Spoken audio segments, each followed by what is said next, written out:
et 18 missiles qui s'abattent pendant 10 heures sur la capitale ukrainienne dans la nuit de mercredi à jeudi. Certains ont été interceptés, mais d'autres ont fait des victimes et les dégâts sont bien visibles sur des immeubles résidentiels. Cette jeune femme a survécu de justesse.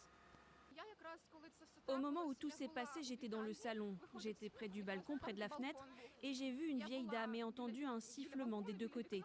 Un sifflement tel que j'ai compris qu'il volait vers moi. J'ai couru tout droit vers le mur et je pense que cela m'a sauvée, car beaucoup de débris ont volé, des fenêtres, des tuiles, tout a volé. Si j'avais été allongée dans mon lit, je pense que j'aurais été complètement recouverte de verre.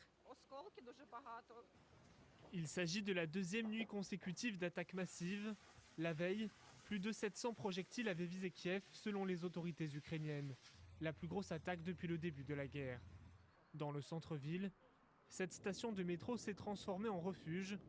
S'ils arrivent à se protéger, les habitants sont exténués par les attaques à répétition.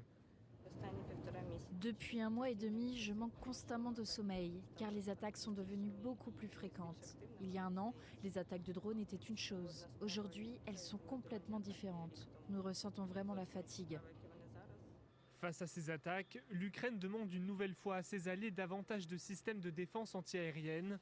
Depuis Londres, Emmanuel Macron et le Premier ministre britannique Keir Starmer doivent participer avec leurs homologues italiens et allemands à une visioconférence avec le président ukrainien.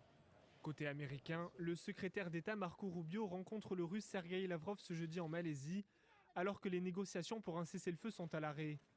Après avoir stoppé l'envoi de certaines armes à l'Ukraine, Donald Trump dit maintenant vouloir en envoyer davantage et menace la Russie de nouvelles sanctions.